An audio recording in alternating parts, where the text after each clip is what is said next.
So, how do you begin to believe something that you don't believe when the proof is there? Abraham, it's true. This is the reality. This is what we've got. This is how it's going. My eyes are not deceiving me. My ears are not deceiving me. This is the truth of my reality. How do I create other than that? And we say, you're really upon something important if you're asking that question, because most people offer almost all of their vibration in response to what they are observing. Esther would say to us in the beginning, but Abraham, it's true. It's true. Shouldn't I give my attention to what's true? Isn't that what I've been taught all of my life? And we say, we understand what you're going for here, Esther. But here's the thing. A thing is only true because someone is focused upon it until it became a reality. We would use a different criteria. Not, is it true, but does it feel good to me when I think about it? Is it something that I desire? And if it is something that you desire, then give it more and more and more of your attention. But if it is not something that you desire, giving it more attention only makes it more solid in your experience. You see how it works? How do thoughts turn to things anyway? Have you ever wondered about that?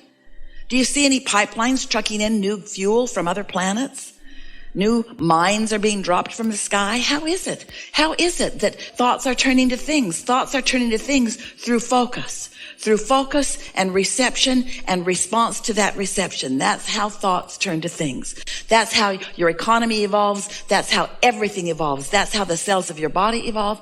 Every part of evolution, which is what your eternalness is all about, is about thoughts turning to things. And so that's what we want to talk to you about. We want you to begin addressing yourself more vibrationally rather than physically. Because the physical parts of you, the physical things that you are giving your attention to, those are already manifested. That's already done. That's like gum that you've chewed the flavor out of. That really is not where you want to put your attention. You want to put your attention upon where you are going. So when life shows you that you want something, you want to be more forward looking toward the evolving and the unfolding of what you're asking for, rather than standing where you are, sometimes in the absence of what you want, justifying or defending why you should get more of what you want because you don't have it. Every subject is two subjects. It's like a stick that has two ends of it. And on one end is the absence of what you want, and on the other end is the presence of what you want. So the question that we're asking you is, when you ask for more money, where's your gut? Where's your emotion? Are you standing in a feeling of desperation? Are you standing in a feeling of disappointment? Or are you standing in an attitude of appreciation and anticipation? Where's your vibration relative to the things that you're asking for? Are you more of a vibrational match to what you want, or are you more of a vibrational match to its absence? Are you more of a vibrational match to the problem or the solution, to the question or the answer? Well, we can tell you the answer. You can tell by how things are unfolding. However it's turned out so far, that's what you're a vibrational match to. It's always that way. You can tell what you're offering vibrationally by what you're living, by what you're surrounded by. So, here's what we want you to hear that may be new for you. And it really is the answer to getting past beliefs that don't serve you. A belief is only a thought you continue to think. That's all. A belief is just a thought that you continue to think. Now, we want to help you let yourself off the hook a little bit. You continue to think those thoughts because law of attraction really helps you to continue to think those thoughts. You can't think far past the thoughts that you're already thinking. So there's no hope for you. We've enjoyed this interaction immensely. Good luck with all of that. Think of us, we're living happily ever after. But there is a way that you can not so much bridge your belief immediately. You might be able to bridge a belief if you could surround yourself with other people who believe in the advantage that you have not yet given to yourself. So you may be able to bridge your beliefs if you had someone around you who knows answers to what you're looking for, and you don't know the answer, but they do, and they talk to you every day, and you get to watch them in their life, and eventually you could come to believe because they believe it and they're living it. You could change your beliefs a little bit. That's how most humans are bridging their beliefs, are changing their beliefs.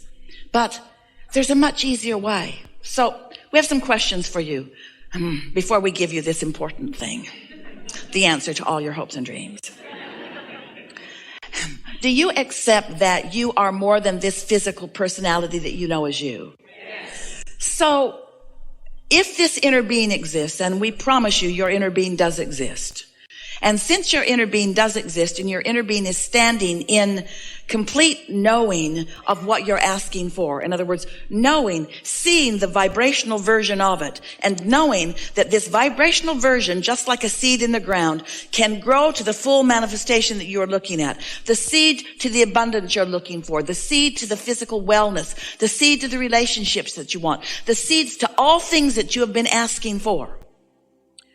Since your inner being is there with those seeds, do you believe that your inner being is there with the beginning of what you're asking for?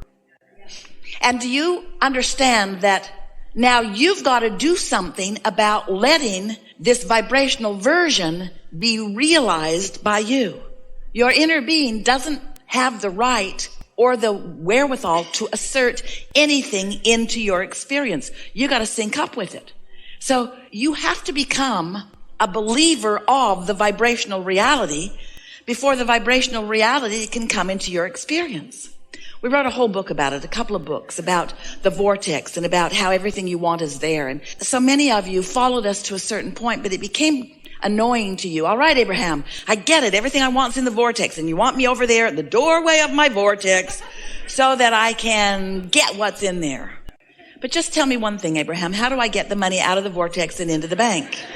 Enough of this vibrational version already. I'm sort of sick of hearing about the vibrational version. I live in the real world. I want it to come out into the real world where it can be part of my manifestation. And we say, it is already a manifestation, but feel the difference between a manifestation. A manifestation is whatever you're living and feeling in any moment, and every moment is a manifestation. But feel the difference between manifestation and your realization of it. Esther's pen was in her purse. It was there. But her realization of it wasn't. So it might as well have not been there because she didn't have hold of it. You see what we're getting at? And so much of what you want is just like that pen in Esther's purse. You're walking around with it all day, every day. It's just a reaching in and pulling out. That's all that's required. But because you believe it isn't there, you don't do that. So do you believe that there is a vibrational version of what you want that has progressed in varying degrees, some of it ripe and ready for you to experience? So if the answer to that is yes, then you really are ready for what we are encouraging in a very powerful way these days. You're ready to deliberately put yourself into the receiving mode where you can receive the impulses about it. And this is different than bridging beliefs, because bridging beliefs takes time. Bridging beliefs means you have to take hold of a belief that you've got that is in defiance of something that you want and make it no longer in defiance of something that you want. Have you ever talked to anyone? You believe one thing and they believe another thing, and you're talking to each other and you both wish to convince the other. And after an hour or 2 or 3 or 4 or 5 or 6 or 10 or 20 or years of interacting with them about that, they just stand strong in what they believe and you just stand strong in what you believe, and no headway is made in convincing the other. You know about that? You've got that exact thing going on inside of you where I want this, but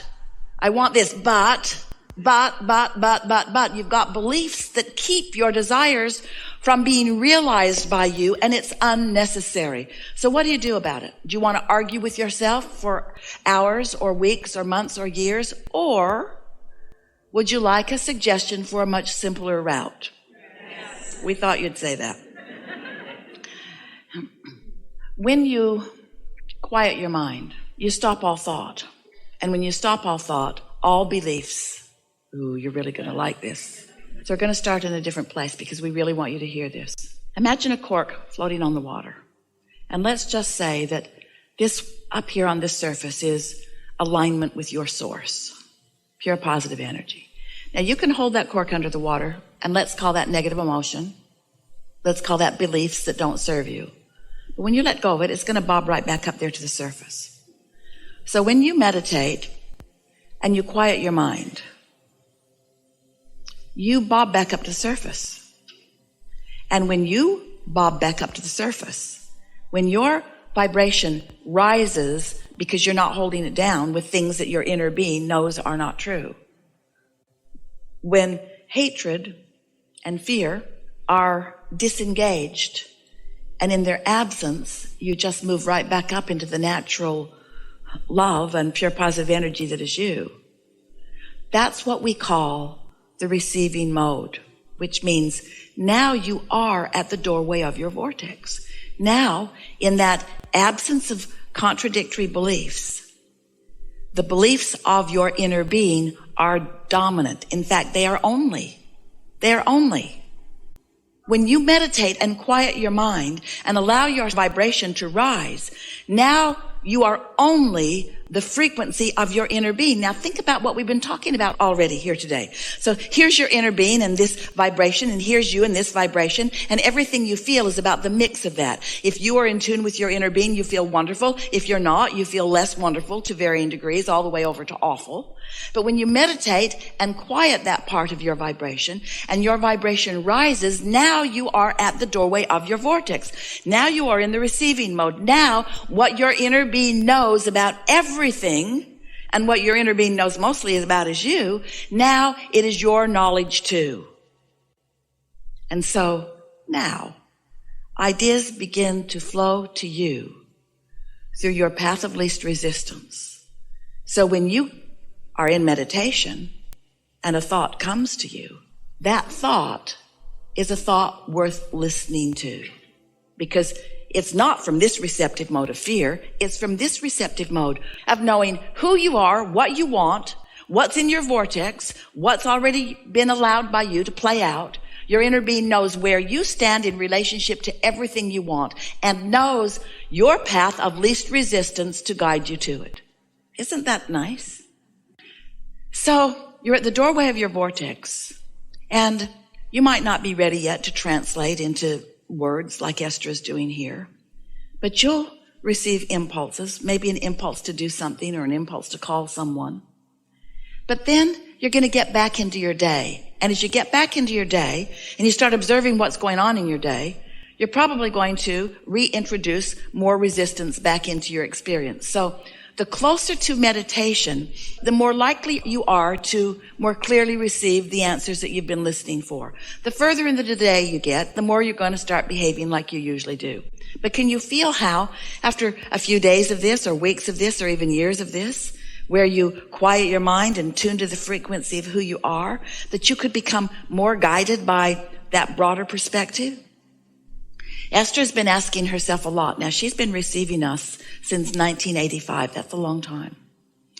And yet, even today, she will ask herself as a thought comes, because your receiver is always on, isn't it? As a thought comes, she will ask herself, where did that thought come from? Now, if the television's on, it's pretty obvious where the thought came from. But when she's just taking her walk, or when she's in the shower, or when she's moving about in her day, and thoughts come as they do all day, she's been stopping and saying, where's that thought coming from? What receiving mode am I in? What train of thought led to that? Was I in the receiving mode of worrying about things, or was I in the receiving mode of appreciating things?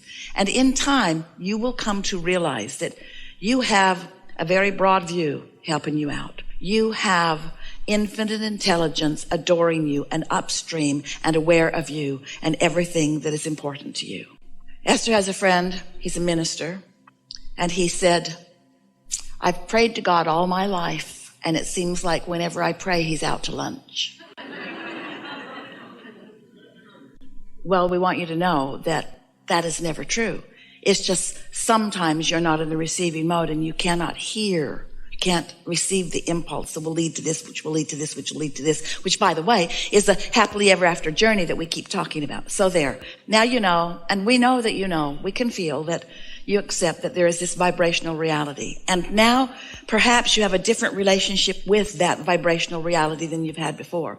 And now perhaps you'll be listening more for that. And now perhaps you'll do it the easy way, which is meditate every day for 15 or 20 minutes and quiet your mind so that you get better and better at feeling those impulses.